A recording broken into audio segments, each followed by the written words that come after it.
नमस्कार। आज हम ब्रह्मचर्य पे थोड़ी बात करेंगे, लेकिन शायद उस तरह से नहीं जैसे आम तौर पर सोचा जाता है। हमारे पास एक स्रोत है, ब्रह्मचर्य, ऊर्जा रूपांतरण और गुप्त शक्तियाँ। इसके कुछ विचार हैं और आज इरादा ये है कि सिर्फ शारीरिक संयम से आगे बढ़ें। इसके गहरे मानसिक पहलू को देखें, खास तौर पर ये कि यौन ऊर्जा को कैसे बदला जा सकता है, अंतर्ज्ञान में या अभिव्यक्ति की शक्ति में। स्रोत तो यही कहता है। अक्सर तो हम ब्रह्मचर्य सुनते ही सोचते हैं अच्छा अब शारीरिक परहेज है ना, पर ये स्रोत कह रहा है कि ये कहानी का बस एक हिस्सा है, शायद बहुत छोटा हिस्सा। तो चलिए जरा इसे खोलते हैं। स्रोत का कहना है कि पुराने योगी जो थे वो ये सब सिर्फ इच्छाओं को दबाने के लिए नहीं करते थे, उनका कुछ और ही नजरिया था। हाँ बिल्कुल, और यही बात दिलचस्प हो जाती है। स्रोत के हिसाब से देखें तो उनका असली मकसद था ओजस पर महारत। ओजस मतलब आप कह सकती हैं जीवन की असली ऊर्जा, वाइटल फोर्स। उनके लिए ब्रह्मचर्य एक तरीका था इस ओजस को बनाने का, सहेजने का और फिर उसे सही दिशा देने का। तो ये सिर्फ एनर्जी बचाने रिटेंशन की बात नहीं थी, ये उसे बदलने, ट्रांसम्यूट करने की बात थी। ओजस, हाँ। अच्छा, तो ये सिर्फ फिजिकल एनर्जी नहीं है, कुछ और है। और इसको साधने से क्या होता है? स्रोत कुछ सिद्धियों की बात करता है, सूक्ष्म शक्तियों की। वो कैसे जुड़ता है इससे? बिल्कुल। स्रोत के अनुसार ओजस जो है वो शारीरिक, मानसिक और आध्यात्मिक ऊर्जा का सार है, एक तरह का निचोड़। और जब यौन ऊर्जा, जिसे सबसे शक्तिशाली क्रिएटिव एनर्जी माना जाता है, उसको अगर व्यर्थ न जाने दिया जाए और सचेतन रूप से उसे रोका जाए तो वो धीरे धीरे ओजस में बदलने लगती है, ऐसा स्रोत का मानना है। और फिर वो कहते हैं कि जब ये जमा हुआ और परिष्कृत ओजस काफी हो जाता है तो ये ऊंची मानसिक क्षमताओं के ताले खोल सकता है। ताले खोल सकता है, जैसे कि आपने कहा, गहरा इंट्यूशन या चीजों को मैनिफेस्ट करने की शक्ति।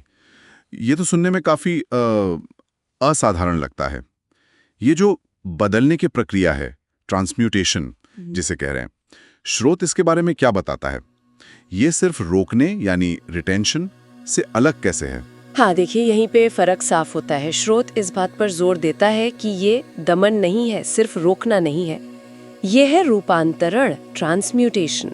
रोकने का मतलब हो सकता है ऊर्जा वहीं फंसी रहे, शायद दब जाए, पर रूपांतरण एक एक्टिव प्रोसेस है। स्रोत बताता है कि ध्यान के जरिए और कुछ खास मानसिक अभ्यासों से और इच्छा शक्ति से इस जमा हुई ऊर्जा को ऊपर की तरफ भेजा जा सकता है, रीढ़ के सहारे, मतलब उच्च ऊर्जा केंद्रों या चक्रों की तरफ। और इस प्रक्रिया में वो जो कच्ची यौन ऊर्जा है वो बदल जाती है सूक्ष्म मानसिक और आध्यात्मिक शक्ति में। अच्छा, तो ये एक कॉन्शियस एफर्ट है, ऊर्जा को नीचे से ऊपर ले जाना, उसे रिफाइन करना। तो ये सिर्फ ना करने से ज्यादा है, ये कुछ करने की बात है, एक तरह की आंतरिक तकनीक। ये तो ब्रह्मचर्य को बिल्कुल अलग रोशनी में दिखाता है। ये कोई पैसिव परहेज नहीं, बल्कि एक एक्टिव शक्ति निर्माण की प्रक्रिया हुई। बिल्कुल सही कहा आपने। स्रोत इसे वासना पर काबू पाने से कहीं आगे की चीज बताता है।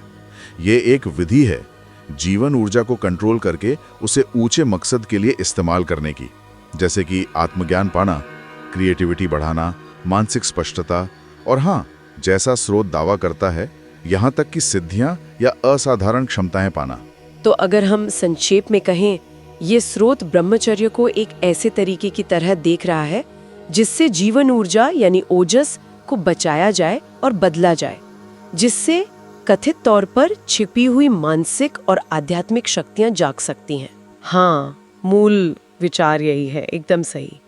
और ये हमें सोचने पर मजबूर करता है ना, कि अगर हम स्रोत की बात को थोड़ी देर के लिए मान भी लें कि अंदरूनी ऊर्जा पर काबू पाकर छिपी हुई क्षमताएं खोली जा सकती हैं, तो आज के ज़माने में ज़रूरी नहीं कि ब्रह्मचर्य का वही पारंपरिक अभ्यास हो, पर ये जो ऊर्जा रूपांतरण का सिद्धांत है, अपनी ऊर्जा को सहेज कर सही दिशा में लगाने का आइडिया, ये आज कैसे प्रासंगिक हो सकता है?